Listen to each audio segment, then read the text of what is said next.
नमस्कार, मैं साक्षी शर्मा। आप देख रहे बवंडर इंडिया टीवी।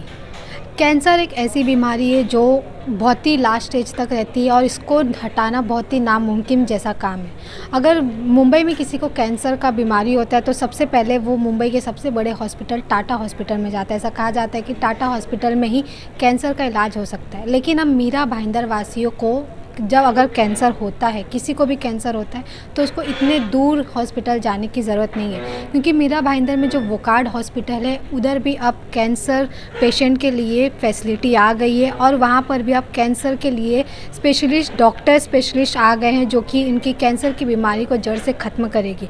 यहाँ पर आज मीरा भाईंदर के वोकार्ड हॉस्पिटल द्वारा कैंसर सेंटर का उद्घाटन किया गया है, जिसमें ये बताया गया है कि यहाँ पर अलग अलग प्रकार के, यूँ कहे तो सभी प्रकार के कैंसर पेशेंट का इलाज होता है और इनके पास हर वो फैसिलिटीज़ है जो बड़े बड़े हॉस्पिटल में रहती है। तो आइए बात करते हैं यहाँ के डॉक्टरों से कि वो किस प्रकार कैंसर पेशेंट का इलाज करेंगे और क्या वो किस प्रकार रिकवर करेंगे और क्या पेशेंट इधर के पेशेंट 100% रिकवर हो सकेंगे।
Hello, my name is doctor Tirath Ram Kaushik. मैं वोकार्ड हॉस्पिटल मीरा रोड में कैंसर सर्जन हूँ। Wockhardt hospital is built with state of the art cancer facilities. हमारे यहाँ पे जो भी कैंसर के state of the art surgeries होते हैं या जो एडवांस कीमोथेरेपी ऑप्शंस होते हैं और जो नए तरह के जो ड्रग्स मार्केट में हैं जैसे इम्यूनोथेरेपी, टारगेटेड थेरेपी, वो सब हम पेशेंट्स को डिलीवर करते हैं। इसके साथ साथ हमने डिजीज़ मैनेजमेंट ग्रुप्स स्टार्ट किए हैं जो कि हर ऑर्गन के कैंसर का केसेस अलग अलग डील करते हैं। साथ में हमारे पास कीमोथेरेपी डे केयर है जो कि हर हॉस्पिटल में नहीं पाया जाता है। हमारे पास डेडिकेटेड नर्सेस हैं, डेडिकेटेड एनेस्थेटिस्ट हैं, ऑर्गन स्पेसिफिक सर्जिकल टीम्स हैं और साथ में पेन और पैलिएटिव केयर के ऑप्शन भी पेशेंट्स को देते हैं। मीरा भाईंदर में जो रेडियोथेरेपी या कीमोथेरेपी दी जाती है उनके रेट्स कैसे डिसाइड होंगे जो यहाँ के पेशेंट्स अफोर्डेबल कर पाए? तो रेडियोथेरेपी, कीमोथेरेपी वगैरह के रेट्स वेरिएबल रहते हैं। कॉर्पोरेट हॉस्पिटल्स में रेट्स ज़्यादा हो सकते हैं, गवर्नमेंट हॉस्पिटल्स में रेट रीजनेबल होते हैं। बट वोकार्ड हॉस्पिटल में हमने ट्राई किया है कि जो भी पेशेंट्स हैं जो अफोर्डिंग नहीं हैं उन पेशेंट्स को हम स्कीम के थ्रू या फिर किसी ट्रस्ट के थ्रू एनरोल करके उनका ट्रीटमेंट लेस कॉस्ट में करा पाएँ।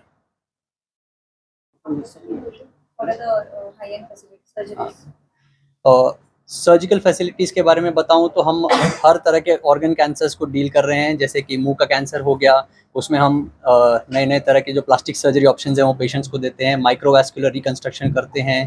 अगर जबड़े का कैंसर होता है तो उसकी बोन को रिकंस्ट्रक्ट करना पैर की हड्डी से, ये भी हम करते हैं। ब्रेस्ट कैंसर्स में हम तरह तरह के ऑन्कोप्लास्टिक सर्जरीज करते हैं जिसमें हम पेशेंट का ब्रेस्ट बचाते हैं और उसके साथ साथ ब्रेस्ट को रिकंस्ट्रक्ट भी करते हैं, जिसमें पेट का फैट या बैक में से पेशेंट का फैट लेके हम ब्रेस्ट रिकंस्ट्रक्शन करते हैं। या फिर अगर किसी पेशेंट को ज़रूरत होती है उनमें इम्प्लांट बेस्ड रिकंस्ट्रक्शन भी करते हैं।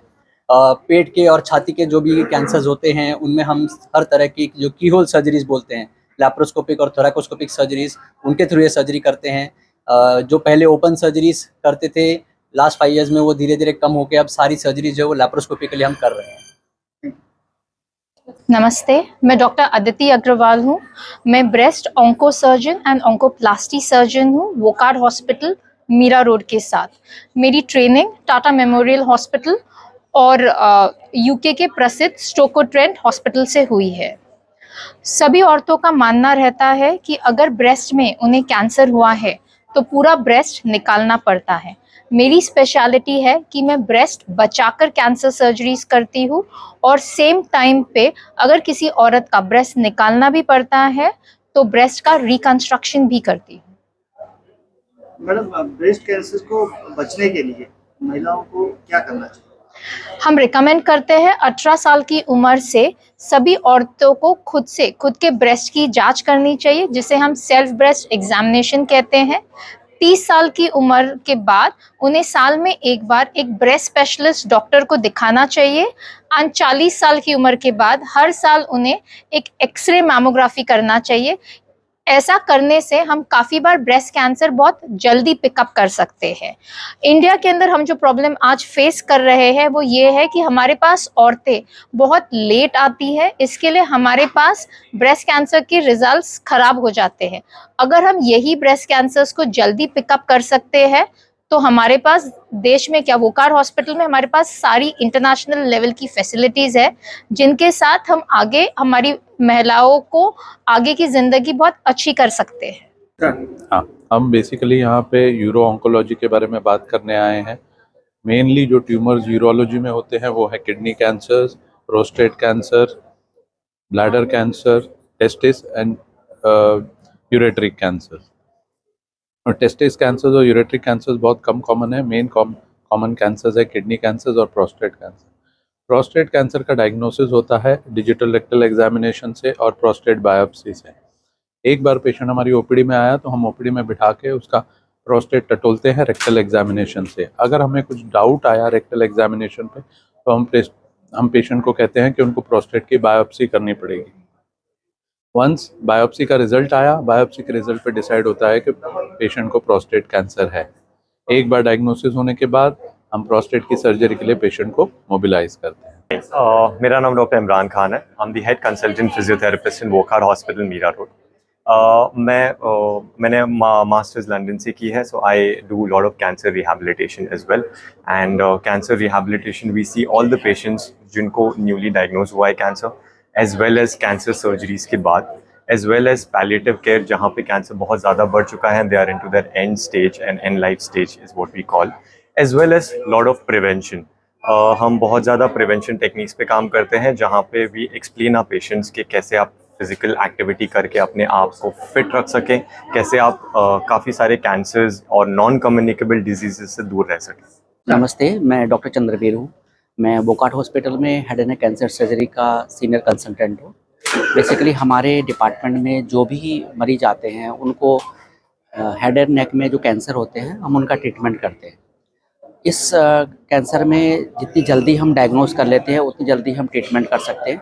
और इसके अंदर बेसिकली जो बकल मिकोसा है और टंग का कैंसर है और लैरिंग्स का कैंसर है, नेक का कैंसर है, ये सारे कैंसर इसके अंदर हमारे अंदर इसमें आते हैं। तो हम अर्ली डायग्नोसिस एंड ट्रीटमेंट के प्रिंसिपल पर फॉलो करते हैं और पेशेंट को डायग्नोस कर लेते हैं। डायग्नोस करते हैं हम बायोप्सी लेकर, उसके बाद हम सीटी स्कैन एमआरआई करके डायग्नोस कर लेते हैं और उसके बाद उसको कैंसर को निकाल देते हैं। जो कैंसर है उसकी स्टेजिंग होती है 1, 2, 3 और 4। तो जिस भी स्टेज में जितनी जल्दी हम उसको डायग्नोस करेंगे उतनी जल्दी उसका सर्वाइवल यानी उसका 5 ईयर सर्वाइवल, मतलब ये कि पेशेंट उतनी लंबी ज़िंदगी जी सकता है। और जैसे जैसे उसकी स्टेज बढ़ती है वैसे वैसे उसका सर्वाइवल कम होता चला जाता है। और जो हम कैंसर निकालते हैं उसके बाद हम उसकी फिजियोलॉजी को मेंटेन करते हैं, मतलब उसका स्पीच हो, अगर टंग कैंसर है तो उसकी स्पीच को मेंटेन रखते हैं हम, उसके लिए रिकन्स्ट्रक्शन करते हैं। और उसके साथ साथ हम उसकी जो नॉर्मल डिग्लूटेशन है और दूसरे फंक्शंस हैं माउथ के वो सारे मेंटेन करते हैं। नमस्कार, मेरा नाम डॉक्टर अतुल नारायणकर है। मैं वोकार्ड हॉस्पिटल मीरा रोड यहाँ से एज अ मेडिकल ऑन्कोलॉजिस्ट काम कर रहा हूँ। मैं कैंसर पेशेंट्स ट्रीट करता हूँ with the help of different treatment modality, जैसे कि कीमोथेरेपी है, टारगेटेड थेरेपी है, हार्मोनल थेरेपी और इम्यूनोथेरेपीज है। इस कैंसर सेंटर में किस तरह की फैसिलिटीज अवेलेबल हैं? जी, वोखाड कैंसर सेंटर में हम एक कॉम्प्रिहेंसिव कैंसर केयर देते हैं, जिसमें हम cancer organ specific cancer units हमने बनाए हैं. Right from the screening for the cancer, we have facilities for cancer diagnosis. We also have facilities for cancer surgeries, including all head to toe cancers. We have full-time surgical oncologists as well as medical oncologists. तो जो भी cancer के related जो भी diagnosis, screening और treatment modalities है, we have everything available with us. Sir